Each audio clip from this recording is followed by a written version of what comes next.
Hello friend, मैं हूं प्रशांत मिश्रा। स्वागत है आपका हमारे चैनल RLC ट्यूटोरियल्स पे। As we know, in previous lecture in the machine we have already discussed regarding the various characteristics of the different type of DC machines like shunt machine, series machine and compound machine।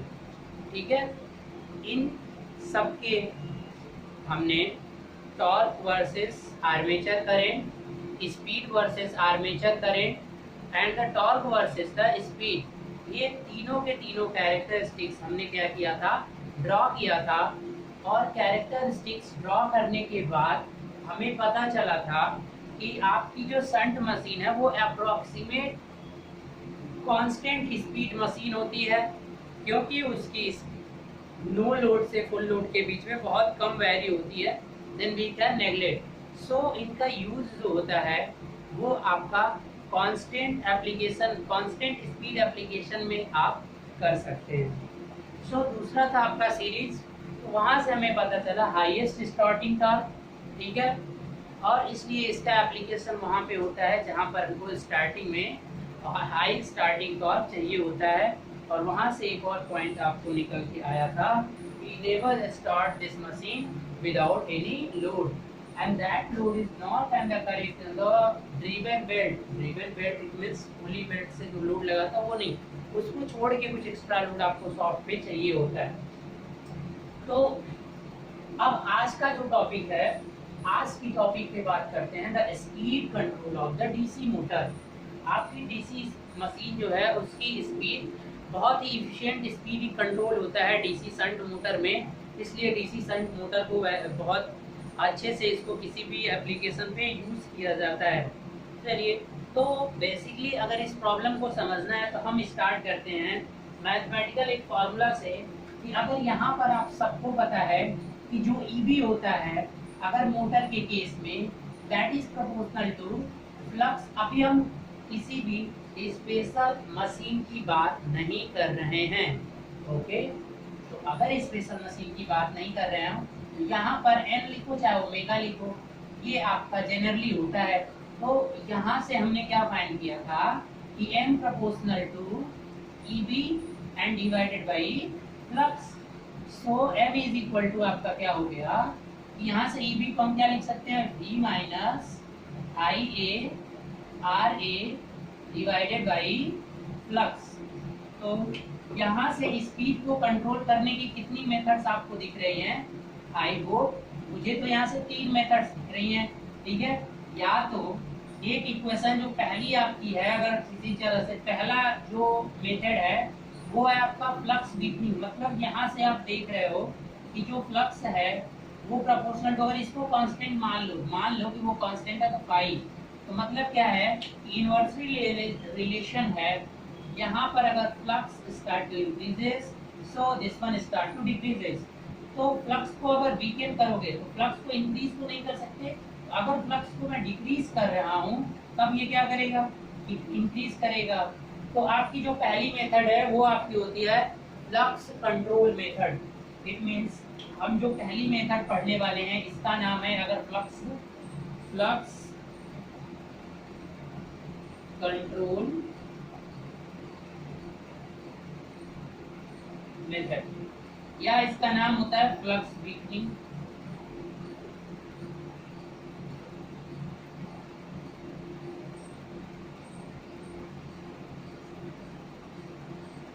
Okay guys, तो इसमें क्या होता है, flux को हम क्या करेंगे, shunt या सीरीज जो भी हो, तो उसके फ्लक्स को हम क्या करेंगे, वीक करेंगे, मतलब कम करेंगे, जिससे हमें इसमें स्पीड हमको हाई मिलेगी, यानी जो भी रेटेड स्पीड होगा उससे हाई स्पीड इसमें मिलेगा।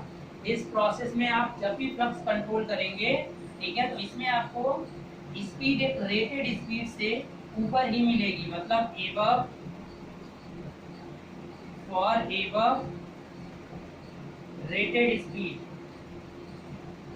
आप जब मशीन खरीदने जाते हो तो वहां पर एक रेटेड स्पीड रहती है, उससे ऊपर ही वेरिएबल बना सकते हो, उससे नीचे नहीं। अगर आप इस मेथड को यूज कर रहे हो तो आपको वेरिएबल के लिए, तो आप वो कर सकते हैं। So come to the next point. दूसरा अगर क्या है कि यहाँ से अगर आइए आर ए को अगर हम वेरिएबल बना दें, तब भी हमारा यहाँ से देखिए एन प्रोपोर्शनल टू किसके बेटा वी माइनस फ्लक्स मान लीजिए कांस्टेंट। अब फ्लक्स को छोड़िए, फ्लक्स मान लीजिए कांस्टेंट है अब यहाँ पर, और फ्लक्स मान लीजिए कांस्टेंट है, ये क्या हो जाएगा आई ए आर ए। अब यहाँ से जरा रिलेशन देखने की कोशिश करिए। आर ए को तो हम बढ़ा नहीं सकते ना, लेकिन एक रियोस्टेट यूज करके आर ए को घटा जरूर सकते हैं। तो अगर आर ए मान लीजिए बढ़ाना भी है तो आर ए को बढ़ा भी दीजिए, रियोस्टेट सॉरी घटाना तो घटेगा नहीं बढ़ेगा। आर ए जितना है उससे घटेगा नहीं, लेकिन बढ़ सकता है। इसलिए जब ये बढ़ेगा तो overall I A R A drop बढ़ेगा। जब ये वाला फैक्टर आपका इंक्रीज होगा, उसमें से कुछ चीज माइनस हो रही है, तो जो ये ओवरऑल चीज है वो क्या हो जाएगी, मतलब ओवरऑल आपका इसके बढ़ने से, अगर मैं इस तरह से लिख दूं यहाँ पर EB is equal to V minus I A R A. अगर आर ए बढ़ेगा तो ओवरऑल EB को क्या होना होगा, घटेगा। अब यहाँ से ये रिलेशन आपको दिख रहा है, that is proportional to EB। इस तरह से भी तो आप रिप्रेजेंट कर ही सकते हो। तो अगर क्या हो रहा है, EB घट रहा है तो स्पीड क्या हो जाएगी, घट जाएगी। तो इसे बोलते हैं, इसका नाम होता है armature resistance control method. Armature resistance, ठीक है ना।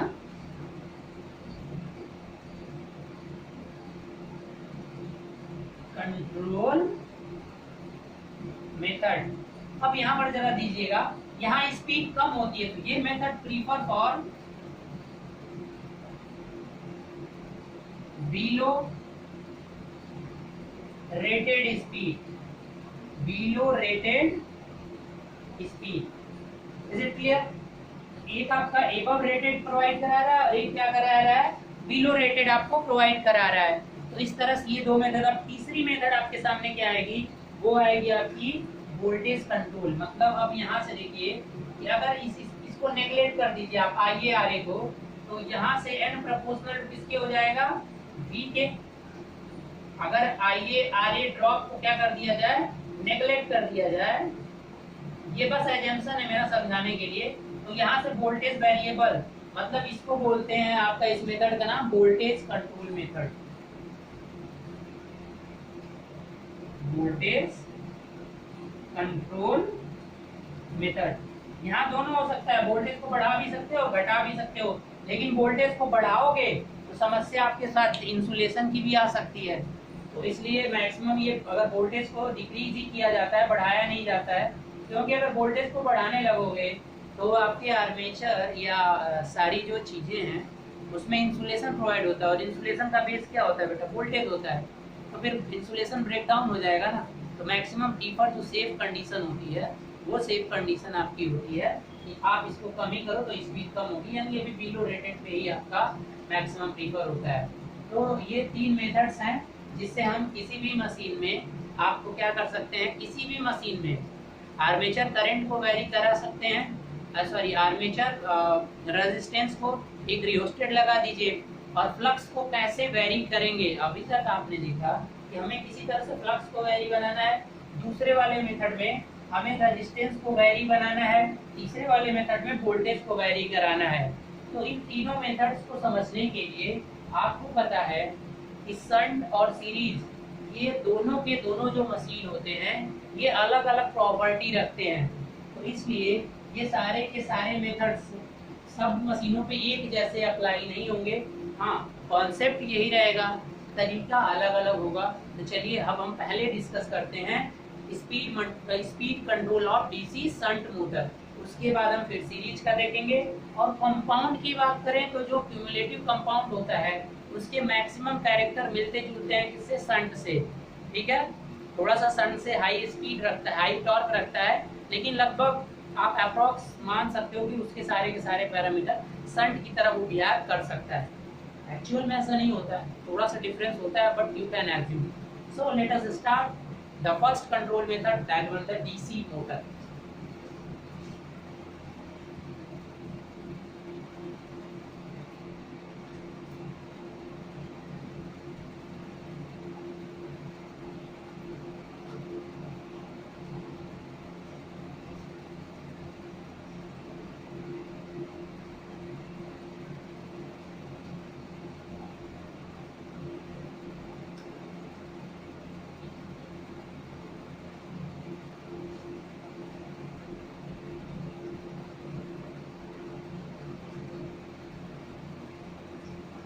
डीसी मोटर, और इसमें भी सबसे पहला मेथड हम यूज करने जा रहे हैं, कौन सा? फ्लक्स, ठीक है ना, फ्लक्स वाली मेथड है। क्या नाम है इसका? Flux control method.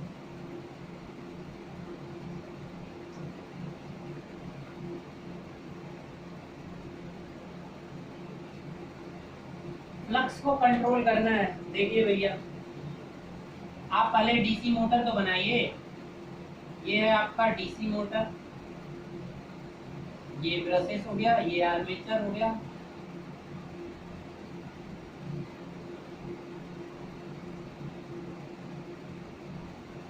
यहां से आप क्या करेंगे? सप्लाई ऐड करेंगे। मान लीजिए बी है, तो यहाँ पर आपका सप्लाई ऐड हो गया। अब यहाँ से जो करंट आएगी वो आएगी लाइन करंट IL।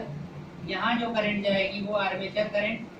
यहाँ पे जो जनरेट होगा वो होगा बैक EMF, और इसका कुछ रेजिस्टेंस होगा ही। यहाँ पर आपकी लगी होती है शंट कॉइल। तो अगर इसमें फ्लो होने वाले, अगर मैं शंट जो करंट है अगर इसको वेरिएबल बना दूं, ये आपका रेजिस्टेंस भी इसका कुछ होता है, तो अगर इसको मैं वेरिएबल बना दूं तो मेरा फ्लक्स भी, क्योंकि जो फाई SH होगा यहाँ पर, फाई SH वो प्रोपोर्शनल टू किसकी होगा? ISH। तो अगर ISH को मैं क्या कर दूं? कम कर दूं, ISH को क्या करूं? कम करूं, तो फ्लक्स भी कम हो जाएगा। तो क्या तरीका है आपके पास कि आप IA को क्या कम कर सकते हैं? कैसे करेंगे? देखिए, आप इसी में थोड़ा सा कंस्ट्रक्शनल चेंजेस करिए, और क्या करिए कि इस कॉइल में आप एक रियोस्टेट लगा दीजिए, ठीक है? अब इसको हटाइए, मिटाइए थोड़ा सा। यहाँ पर क्या करिए, यहाँ से जो ये आ रहा है, यहाँ पर रियोस्टेट, आर एक्सटर्नल रियोस्टेट जानते हैं ना, रियोस्टेट लगा दीजिए, और फिर यहाँ से कुछ टैपिंग करके और इस तरह से आप अपने कॉइल को क्या कर दीजिए? ऐड कर दीजिए। ये आपकी RSH है और ये एक्सटर्नल रेजिस्टेंस हो गया। तो पहले आप क्या करेंगे कि स्टार्टिंग में इसको यहाँ 0 इनिशियल कंडीशन पे रखेंगे। ये मैंने 1, ये इस पॉइंट का नाम मैं 1 दे दे रहा हूँ, और इसका क्या नाम दे दे रहा हूँ? ये 2, मतलब ये 2 दे दिया। तो सबसे पहले अगर पॉइंट 1 पे होगा तो कोई भी रेजिस्टेंस, ये बस अगर ये पोजीशन 1 पे, अगर एट पोजीशन 1,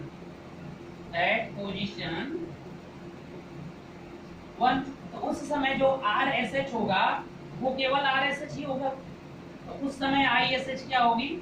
उस समय ISH आपकी होगी, क्या हो जाएगा? I is equal to V, ये सप्लाई वोल्टेज, और डिवाइडेड बाई RSH, ठीक है? और तो मतलब उस समय करंट क्या होगी? सबसे ज्यादा होगी, मतलब हाईएस्ट करंट होगी।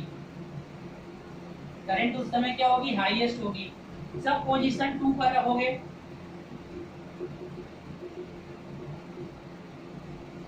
मतलब यहाँ पर ये पूरा का पूरा रेजिस्टेंस भी इसके साथ सीरीज में ऐड हो जाएगा। तो उस समय जो आपका ISH मिलेगा वो आपका V divided by R external plus RSH। मतलब अब ये चीज क्या हो गई? बढ़ गई, इसलिए करंट क्या हो जाएगी? देन ISH मिनिमम होगा आपका। और बाकी अगर इनके बीच में कहीं भी करोगे तो यहाँ पर मैक्सिमम, जैसे जैसे इस पॉइंट को, ये टैपिंग होती है ना, रियोस्टेट देखे हो कि नहीं लैब में? टैपिंग होती है, खिसकाते रहो इसको, जैसे जैसे खिसकाते इस पॉइंट पर ले आओगे तो उस समय करंट मिनिमम, करंट मिनिमम हो गई तो फ्लक्स भी क्या हो जाएगा? मिनिमम हो जाएगा। करंट मिनिमम, सो 5 क्या हो जाएगा इस कंडीशन में? मिनिमम। और यहाँ पर अगर करंट सबसे हाईएस्ट है तो यहाँ पर 5 जो SH होगा वो भी क्या होगा? मैक्सिमम। अब फ्लक्स मिनिमम और मैक्सिमम के बीच में क्या होगा? वैरी करेगा। और फ्लक्स के वैरी कराने से देखते हैं ना आपने किस तरीके से आप यूज कर रहे हो, फ्लक्स को मेंटेन कर रहे हो, वैरी बना रहे हो। तो अब क्या होगा? आप जानते हो कि अगर n is equal to n proportional to क्या होता है? 1/5 SH यहाँ पे हो जाएगा। अब देखो, पहले स्टार्टिंग में जो मैक्सिमम आपने सेट किया उससे अधिक तो नहीं बढ़ा सकते हो ना, तो पहले वो सेट होगा। अब फिर आप रेजिस्टेंस को बढ़ा सकते हो, यहाँ घटा नहीं सकते हो। इसका ऑलरेडी कोई रेजिस्टेंस, अब इसे घटा नहीं सकते, तो इसलिए यहाँ पे R बढ़ेगा। R बढ़ेगा तो मतलब IS घटेगा, IS घटने मतलब फ्लक्स घटेगा ही हमेशा। तो फ्लक्स स्टार्ट जैसे जैसे करेगा घटना, वैसे वैसे स्पीड क्या करेगी? बढ़ना स्टार्ट हो जाएगी। तो बाय डूइंग दिस मेथड आप इस तरह से टर्मिनोलॉजी यूज करके, एक रिहोस्टेट यूज करके शंट वाले सर्किट पे आप फ्लक्स को क्या कर सकते हो, वेरी बना सकते हो। तो इस मेथड में सबसे पहली बात कि ये यूजफुल जो मेथड है आपका above rated speed, applicable for above rated speed. पहला पॉइंट जो यहाँ से निकल कर आ रहा है वो निकल कर आ रहा है कि आप स्पीड को एक above rated speed, above rated speed से ही आप क्या कर सकते हो, ऊपर कर सकते हो, नीचे नहीं कर सकते हो। प्रोसीजर आपने देख लिया क्यों नहीं कर सकते, क्योंकि अगर नीचे करना है तो फ्लक्स को बढ़ाना पड़ेगा, फ्लक्स को बढ़ाना पड़ेगा तब जाके ये कम होगा। तो फ्लक्स को बढ़ाने का कोई ऑप्शन है नहीं, फ्लक्स को इसका जो रेजिस्टेंस है वो तो फिक्स है, और वो अगर ये यहाँ पे गया तो वो रेजिस्टेंस तो रहेगा ही। तो एक अमाउंट ऑफ करंट, उससे इसमें करंट की वैल्यू को बढ़ा नहीं सकते हैं। अब उसके लिए पूरा कंस्ट्रक्शन ही चेंज करने पड़ेगा, इसकी बाइंडिंग ही चेंज करनी पड़ेगी, ऐसा नहीं है। इसलिए इस मेथड में आप एबव रेटेड स्पीड तो बहुत बार पूछता है।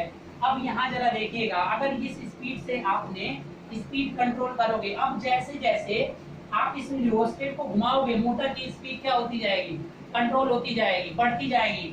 जैसे जैसे इसको टैपिंग को, ऐसे मैंने टैप है उसको जैसे जैसे पॉइंट 2 की तरफ शिफ्ट करते जाओगे वैसे वैसे मोटर की स्पीड क्या होती जाएगी, बढ़ती जाएगी।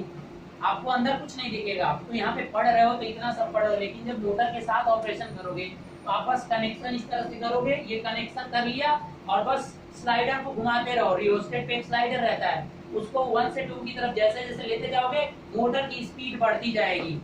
ठीक है, टैकोमीटर से आप क्या कर लो, मेजर कर लो, स्पीड बढ़ती जाएगी, लेकिन कम नहीं कर सकते हो। ठीक है, एबव रेटेड स्पीड, और वो भी एक लिमिटेशन होगा। मैक्सिमम स्पीड, मैक्सिमम स्पीड कितनी होगी, अब ये डिपेंड करेगा कि कितना फ्लक्स घट रहा है, ये रेजिस्टेंस आपने एक्सटर्नल वैल्यू कितना लगा रखा है। Is it clear? अब दूसरी बात एक और देखना है कि कौन सी मशीन की बात हो रही है, डीसी मोटर मतलब शंट की बात हो रही है। यहाँ पर तो मैंने लिखा ही नहीं था, शंट की बात हो रही है अभी।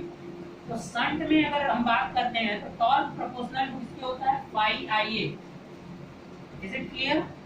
यानी टॉर्क, अब यहाँ पे फ्लक्स कांस्टेंट नहीं है, कहोगे सर फ्लक्स कांस्टेंट नहीं है, फ्लक्स वेरिएबल है। अगर ये वेरिएबल है तो यहाँ टॉर्क भी क्या हो जाएगा, तो यहाँ पर ये मशीन जो होती है वेरिएबल टॉर्क, वेरिएबल टॉर्क। क्यों? क्योंकि भैया ये फ्लक्स को ही तो वेरी बना रहे हैं हम।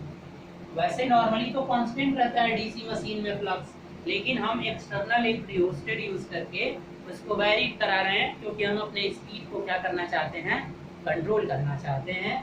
तो अब यहाँ पर इसलिए इसे वेरिएबल टॉर्क की ऑपरेशन होता है। अब पावर जो होता है P इज इक्वल टू क्या होता है, EB IA। ये तो अप्रॉक्स कांस्टेंट ही है, EB और IA, इसमें वेरिएशन करने से इतना वेरिएशन नहीं आएगा, इसलिए इसको बोलते हैं कांस्टेंट, कांस्टेंट पावर। तो ये जो ऑपरेशन बेसिकली हो रहा है ये constant power variable torque operation होता है। मतलब क्वेश्चन आता है कभी कभी कि flux weakening method which type of methods, variable torque, otherwise constant torque, variable power constant torque, इस तरह से ऑप्शन दिया रहता है। तो आप यहाँ देख रहे हैं कि बस इसको ट्रिक याद रखिए, एक जब वेरिएबल होता है दूसरा ऑलरेडी कांस्टेंट होगा। अब मान लीजिए कि अगर आप टॉर्क को वेरिएबल करना चाहते हैं, मान लीजिए आपने जिद कर लिया, नहीं सर मुझे टॉर्क को मेंटेन करना है, तो आप टॉर्क कैसे मेंटेन करोगे, आपके पास ऑप्शन क्या है कि अगर आप टॉर्क को मेंटेन करते हो, जनरली ऐसा होगा अगर नॉर्मली आप कुछ नहीं करोगे, बट आपने कहा नहीं सर मैं तो मेंटेन करूंगा, टॉर्क को मेंटेन करना है, तो आपके पास ऑप्शन क्या है, जरा देखिए, फाई और IA का है। अगर फाई घट रहा है ना, फाई यहाँ पे घट रहा है, तो आपको किसी तरह से IA को क्या करना पड़ेगा, इंक्रीज करना पड़ेगा, तभी आप टॉर्क को क्या कर सकते हो, कांस्टेंट बना सकते हो। पर जरा एक बात बताना कि IA क्या होती है, मशीन के लिए स्पेशली डिजाइन होती है। मैक्सिमम IA, एक मैक्सिमम आर्मेचर करंट से करंट बढ़ा नहीं सकते हो आप। अरे मशीन की बाइंडिंग जल जाएगी भैया, धुआं दे देगा, खत्म हो जाएगा सारा गेम। ठीक है, तो इसलिए जो आर्मेचर की करंट है वो आप ज्यादा नहीं बढ़ा सकते हो, इसलिए आप टॉर्क को मेंटेन करने में यहाँ करंट को बढ़ाना पड़ेगा, जो कि पॉसिबल नहीं है।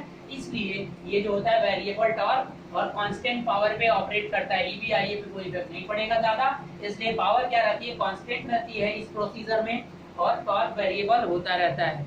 तो आई होप ये आप समझ गए होंगे। ठीक है, किस तरीके से यहाँ पे फ्लक्स और आई घट बढ़ रहा है। एक सिंपल सा नेटवर्क है और कुछ नहीं है।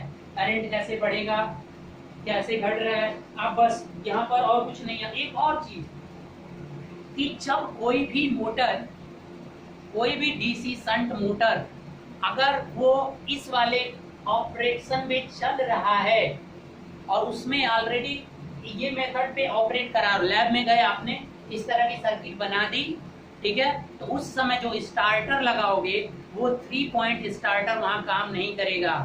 स्पेशली अगर कोई भी मोटर मतलब shunt motor, if the shunt motor is working with the flux beginning speed control, then you can't use the 3-point starter. Okay, you have to require 4-point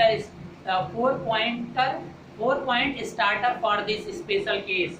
तो यहाँ पर एक और इम्पोर्टेंट क्वेश्चन आता है कि रिक्वायर्ड, एक दूसरा पॉइंट तो ये हो गया, तीसरा पॉइंट निकल कर आता है रिक्वायर्ड 4-point स्टार्टर।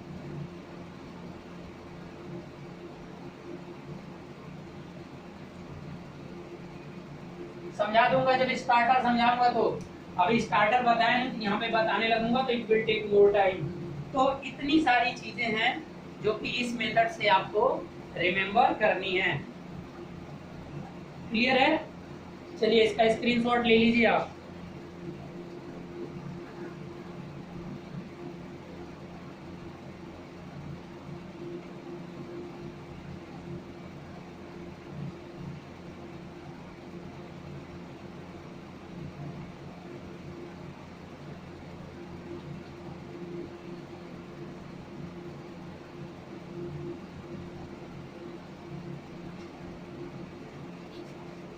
और एक क्वेश्चन और सुनिएगा, कभी कभी पूछता है कि स्टार्टिंग में कौन सी सबसे बेस्ट कंडीशन होती है। देखो मोटर जब स्टार्ट किया जाता है तो उसकी स्पीड डेंजरसली बहुत हाई नहीं रखना होता है, तो इसलिए जब आप स्टार्ट करोगे और ये आप अरेंजमेंट किए हो तो इस वाले पॉइंट को 1 पोजीशन पे रखना सबसे बेस्ट है।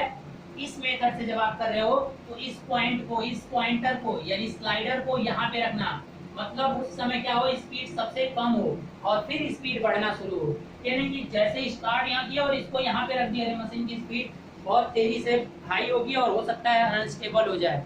तो बेस्ट एडवाइजेबल आपको मैं करता हूँ कि आप इस पोजीशन को यहाँ पे रखिएगा जब स्टार्ट किया जाए, बाद में घटाइएगा फिर स्पीड को।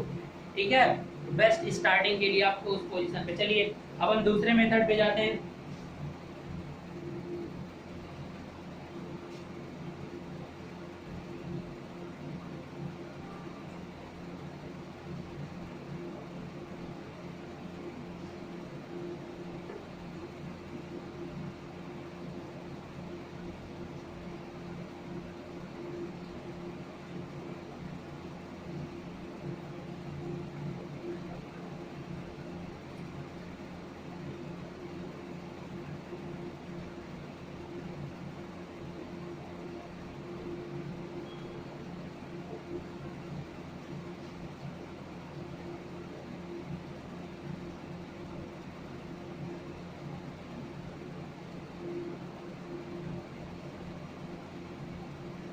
Armature resistance control method. ठीक है, अगर इस मेथड की बात करते हैं तो देखिए आपका सिंपल बात शंट की हो रही है, अभी कोई और मोटर नहीं आया हुआ है। ये आपकी क्या होगी, अब फ्लक्स को कांस्टेंट रखना है, फ्लक्स के साथ कोई छेड़खानी नहीं करनी है।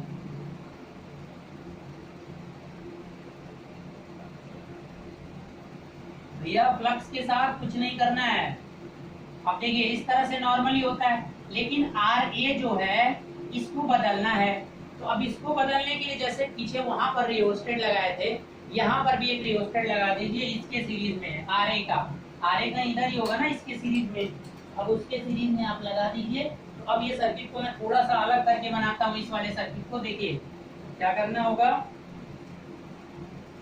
यहाँ पर पहले एक रियोस्टेट लगाइए और यहाँ से कुछ इस तरह कनेक्शन करके और यहाँ पर क्या कर दीजिए, आर्मेचर को यहाँ कर दीजिए।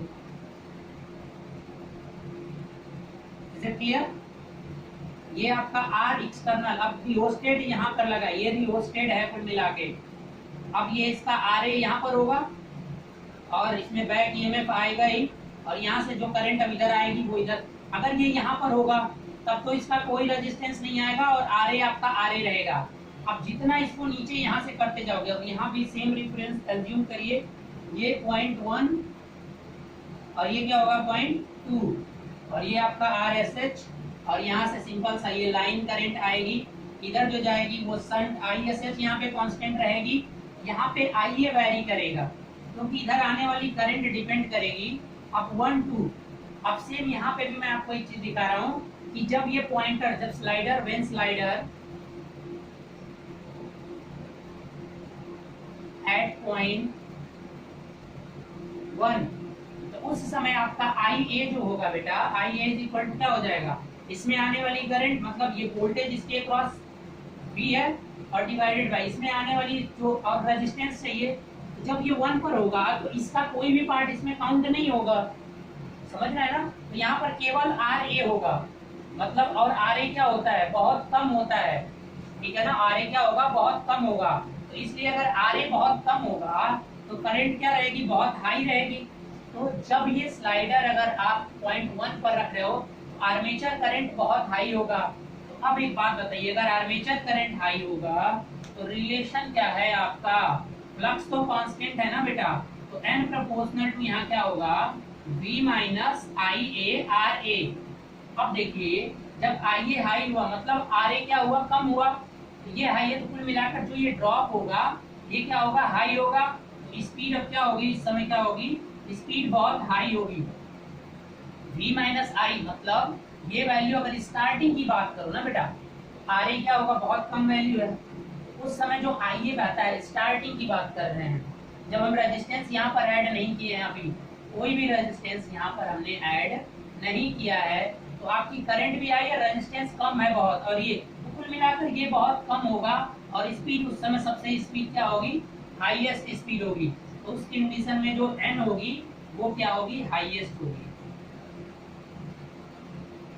दोनों वैरी कर रहे हैं ना साथ में, समझ जाना। अब मान लो कि अब पोजीशन 2 पर ला दीजिए, व्हेन स्लाइडर एट पोजीशन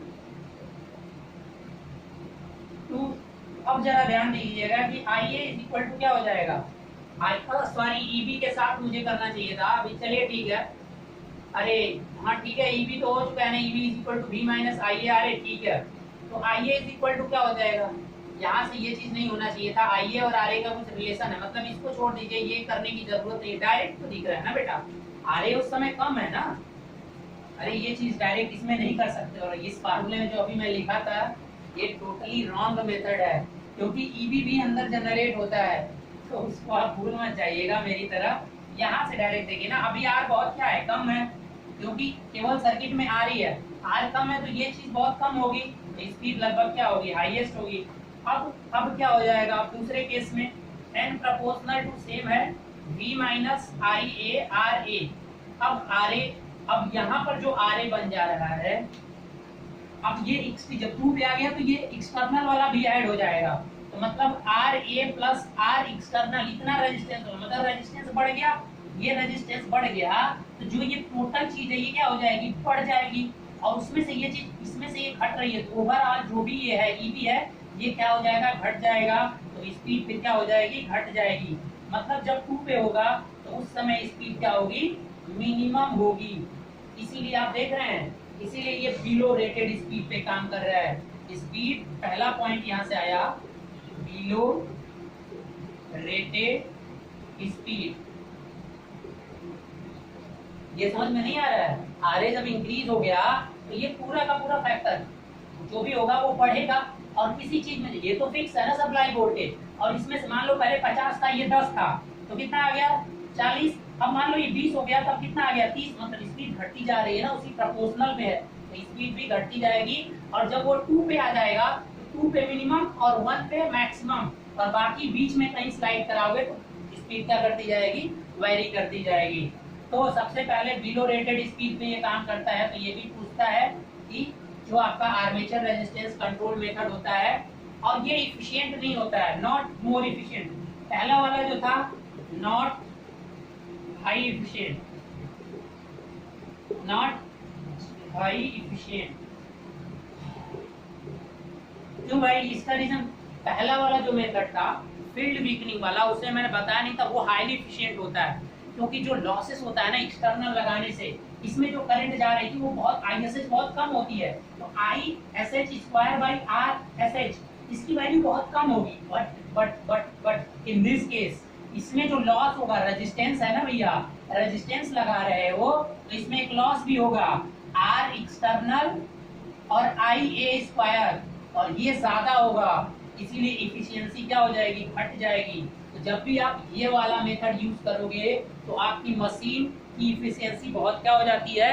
घट जाती है। लेकिन पहला वाला यूज करोगे तो इतनी नहीं घटेगी, क्योंकि वहां पर जो लॉस होगा वो संट यहाँ पे लगा रहा है, और उसमें जो करंट आती है ना वो बहुत कम आती है, आई ए बहुत ज्यादा होती है, तो आई का स्क्वायर और फिर एक्सटर्नल ऐड करके और फिर उसमें आर ए भी रहेगा, तो ये बहुत ज्यादा ऑफ एनर्जी यहाँ पे लॉस हो जाएगी, जिसकी वजह से मशीन की इफिशियंसी क्या हो जाएगी? बहुत ज्यादा कम हो जाती है। So this method is a not high efficient method, okay. But in the previous case if you are talking regarding the field method, field weakening control, that is a highly efficient method, where there I did not explain, so you can understand this one, okay. So come to the again this point, पहला वाला point है, यहाँ पर जरा देखिएगा, EB is equal to क्या होता है? पावर इज इक्वल टू क्या होता है? Power is equal to EB और IA। जब ये R डिस्टर्ब हो रहा है तो जो करंट इस IA बहने वाली है वो सेम रहेगी क्या? I यहाँ पे वैरी कर रही है, IA कांस्टेंट नहीं है, जो आर्मेचर में इक्विवेलेंट करंट जो रेजिस्टेंस वो वेरी कर रहा है, इसका रेजिस्टेंस ही बदल रहा है, जो उसमें करंट जारी होगी वो भी क्या होगी? बदलेगी, इसलिए यहाँ पे पावर कांस्टेंट नहीं होगा। मतलब ये मशीन जो काम करेगी, नीचे दिख रहा है, हाँ ठीक है, ये मशीन जो काम करेगी वो क्या करेगी? वेरिएबल पावर, और जब वेरिएबल पावर हो गया तो सीधे आप लिख दो कांस्टेंट टॉर्क, क्योंकि कोई ना कोई मशीन या तो वेरिएबल पावर पे काम करेगी या वेरिएबल टॉर्क, एक चीज जरूर कांस्टेंट रहेगा, वेरिएबल पावर, कांस्टेंट टॉर्क और बिलो रेटेड स्पीड। तो ये तीन चीजें यहाँ से निकल कर आ रही हैं, ठीक है। तो अब ये चीजें आप याद जरूर कर लेना। Is is clear? हाँ, अब स्टार्टिंग में आपको सबसे एडवाइजेबल कहाँ दिया जाता है? जब आप पॉइंट 2 पर रखोगे तो आपको क्या मिलेगी? मिनिमम स्पीड मिलेगी। जब आप पॉइंट 1 पे रखोगे तो मैक्सिमम स्पीड मिलेगी। तो आप यहाँ पर कौन सा एडवाइस दूं मैं? यहाँ एडवाइस दूंगा कि आप स्टार्टिंग के समय पे आप स्लाइडर को कहाँ पे रखिएगा? पॉइंट 2 पे रखिएगा, जहाँ पर स्पीड मिनिमम मिल रही थी। पिछले केस में उल्टा था, ठीक है ना। तो इस केस में एट अ स्टार्टिंग टाइम आपको ये एडवाइजेबल किया जा रहा है कि आप इस स्लाइडर को रियोस्टेट के 2 पे रखिएगा और फिर 2 से 1 की तरफ बढ़ाना क्या करिएगा? शुरू करिएगा। मिनिमम से हाई की तरफ चलते हैं हम, ठीक है ना। सबसे बेस्ट ये होता है, क्योंकि स्टार्टिंग पे अगर स्पीड मिनिमम है that is a better for you, ठीक है। आई होप आप समझ गए होंगे। अब स्टॉलिंग भी अगर करेंट घटते घटते एक ऐसा भी आएगा कि स्टॉल कर जाएगा, मतलब कुछ इस तरह का कैरेक्टर आपको मिल जाएगा एन और आई ए के बीच में अगर ड्रॉ करोगे, देखो ये एन और ये आई ए और ये क्या है? एन।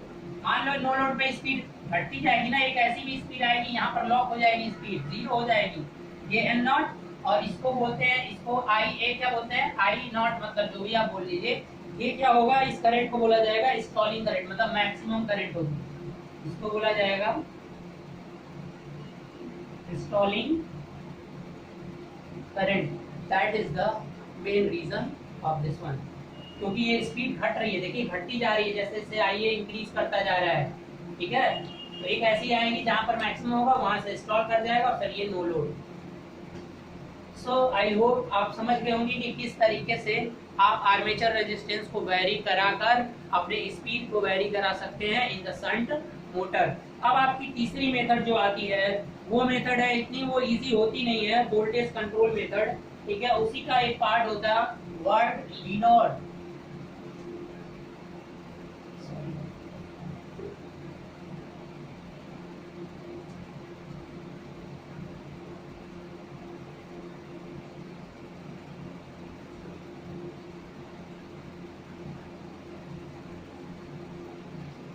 ठीक है, वर्ड लीनोड वो मैं कल स्पेशली मतलब दूसरे लेक्चर में देखिएगा, उसके पहले इसको देख लीजिए। 2 पार्ट में होता है वोल्टेज कंट्रोल, यानी तीसरा जो शंट का है, तीसरा शंट की बात हो रही है, वो होता है वोल्टेज कंट्रोल। Voltage control. तो डीसी शंट में जो वोल्टेज कंट्रोल होता है वो ए और बी में डिवाइड हो जाता है। ये पार्ट होता है कि आप मल्टीपल वोल्टेज मतलब वोल्टेज को डिफरेंट डिफरेंट पार्ट में आप करके दीजिए। इसका एग्जैक्ट नाम देखो मुझे याद, हाँ मल्टीपल वोल्टेज कंट्रोल कर दीजिए। कुछ चीजें होती हैं जो अचानक याद नहीं आता, ठीक है। मल्टीपल वोल्टेज कंट्रोल और फिर है आपका वाट वी नॉट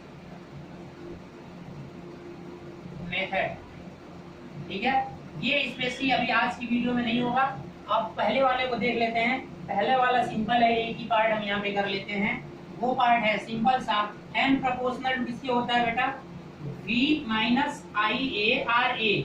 अगर फ्लक्स कांस्टेंट रहेगा, फ्लक्स कांस्टेंट रहेगा भी, क्योंकि ये क्या है डीसी शंट मोटर की बात हो रही है। अगर इसको नेग्लेक्ट कर दो तो उस समय जो n प्रोपोर्शनल टू हो जाता है v के।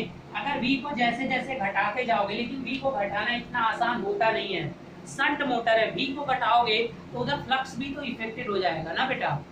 देखिए इसलिए ये मेथड ज्यादा यूजफुल नहीं होता। और इस पे एक क्वेश्चन जो आता है बार बार, वो मैं आपको बताने की कोशिश करता हूँ। जरा ध्यान से देखिए क्यों इफेक्टिव नहीं है। यहाँ पे आपने शंट लगाया, यहाँ पे आपका आर्मेचर है, शंट की बात हो रही है। यहाँ आपने सप्लाई दिया। अब मान लीजिए यहाँ पर जो भी करंट जा रही थी ये आई थी और यहाँ पर आई एस एच, ये मान लीजिए आर एस एस था। चलिए हम एक एग्जांपल ले ही लेते हैं। कुछ मान लीजिए कि इधर से 20 एम्पियर करंट जा रही थी, ये आर एस एच क्या था, ये मान लीजिए 200 और ये क्या था 50 ओम, ठीक है। तो पहले आई एस एच कितना हो जाएगा बताइए, ये 200 और ये 50, तो डिवाइडेड कर दोगे तो कितना हो जाएगा 50 से 4 एम्पियर। 4 एम्पियर इधर गया तो ये आपका 20 आ रहा है, तो ये कितना हो जाएगा, ये आपका 16 एम्पियर आई हो गई। तो ये पहली कंडीशन थी। आर ए मान लीजिए 0.1 ओम, ठीक है। तो अब किसी ने आपको कह दिया कि मैं वोल्टेज को अगर घटाऊंगा, बढ़ाना नहीं है क्योंकि इंसुलेशन प्रॉब्लम आ जाएगी, तो घटा के अगर मान लीजिए 100 कर दिया आपने, जरा ध्यान से देखिएगा। अब यहाँ पर मैंने क्या कर दिया 100 कर दिया। मान लो करंट भी इधर से क्या हो गई, घट के 10 एम्पियर हो गई जो लाइन करंट जा रही थी। अब जरा बताइएगा आई एस एच क्या होगा, जैसे ही इसको रिड्यूस करोगे तो आई एस एच भी कितनी हो जाएगी। अब ये क्या रेजिस्टेंस तो नहीं बदलेगा ना, ये 50 हो, तो 50 गुना 100, अब ये 2 एम्पियर हो जाएगी और इधर जो करंट जा रही है ये हो जाएगी 8 एम्पियर। तो रेजिस्टेंस बदलने से आपका फ्लक्स कांस्टेंट नहीं रह गया। अगर आप वेरिएबल वोल्टेज बना रहे हो ना, तो आपका फ्लक्स भी बदल जा रहा है। फ्लक्स बदलने का मतलब क्या हुआ कि जो ये फ्लक्स होता है ये भी क्या हो जाएगा, कांस्टेंट नहीं रह जाएगा इस मेथड में। इसीलिए इस मेथड को क्या किया जाता है, इतना यूज नहीं किया जाता है। बट इसके बाद भी ऐसा किया जा सकता है। तो उस समय जब स्पीड यहाँ से निकालते हो ना तो कांस्टेंट स्पीड मिल जाएगी। देखिए अगर E2/E1 वहां से निकालोगे तो क्या होता है, ∅2/∅1 मल्टीप्लाई क्या होता है N2/N1। तो अब यहाँ पर ये भी तो वैरी हो जा रहा है। पहले 4 था, अब 2 हो गया, ये भी तो आधा हो गया।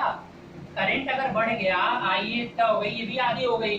तो आप देख रहे हो कि स्पीड मेंटेन करने से आपका ईबी भी इफेक्टेड हो जा रहा है। तो इसलिए फ्लक्स के साथ साथ ये भी कभी कभी बढ़ जाता है। इस पे डायरेक्ट कभी क्वेश्चन आता है कि अगर वोल्टेज को हाफ कर देंगे तो स्पीड पे क्या, स्पीड रेट स्पीड सेम रह जाती है बेटा शंट पे। तो स्पीड को वैरी कराना और वोल्टेज के साथ इतना आसान काम नहीं होता है। अब कुछ ऐसा मेथड आपको यूज करना पड़ेगा कि मैं जब इस वोल्टेज को वैरी बनाता हूँ तो ये वाला जो करंट है ये ना चेंज हो। अब उसके लिए कुछ डायरेक्टर्स एप्लीकेबल होते हैं, वोल्टेज रेगुलेटर्स यूज किए जाते हैं, बट अवॉइड किया जाता है ये मेथड। अवॉइड इसलिए किया जाता है क्योंकि ये डीसी शंट मशीन जो फ्लक्स कांस्टेंट है उसी को वैरी बना दे रहा है और स्पीड को फिर वैरी ही नहीं होने देगा। अगर ये बदलेगा फिर उतना ये बढ़ जाएगा, उतना ये घट जाएगा, स्पीड हमेशा क्या रह जाएगी, कांस्टेंट रह जाएगी। क्योंकि करंट क्या हो जाती है उस समय दुगुना हो जाती है। ये वाला एग्जांपल सही नहीं है, ठीक है। इसलिए यहाँ पर करंट दुगुनी हो जाती है, करंट बढ़ जाती है, स्पीड को मेंटेन, स्पीड हमेशा मेंटेन रह जाती है। तो इस मेथड से ये पॉसिबल नहीं है। क्यों नहीं है बता दिया आपको, क्योंकि ये वोल्टेज पे ये भी डिपेंड है, फ्लक्स भी, तो इसके साथ छेड़खानी करने पे ये भी बदलाव आ जाएगा। तो इसलिए यहाँ पर ये जो वोल्टेज है ये अवॉइड किया जाता है। और बाकी जो होगा इसके लिए सेपरेटली एक्साइटेड अगर है तब हो सकता है, शंट में नहीं। सेपरेटली है तब आप वोल्टेज को बदलिए, क्योंकि ये सेपरेटली किसी सोर्स से कर दीजिए तो फिर नहीं इफेक्ट पड़ेगा।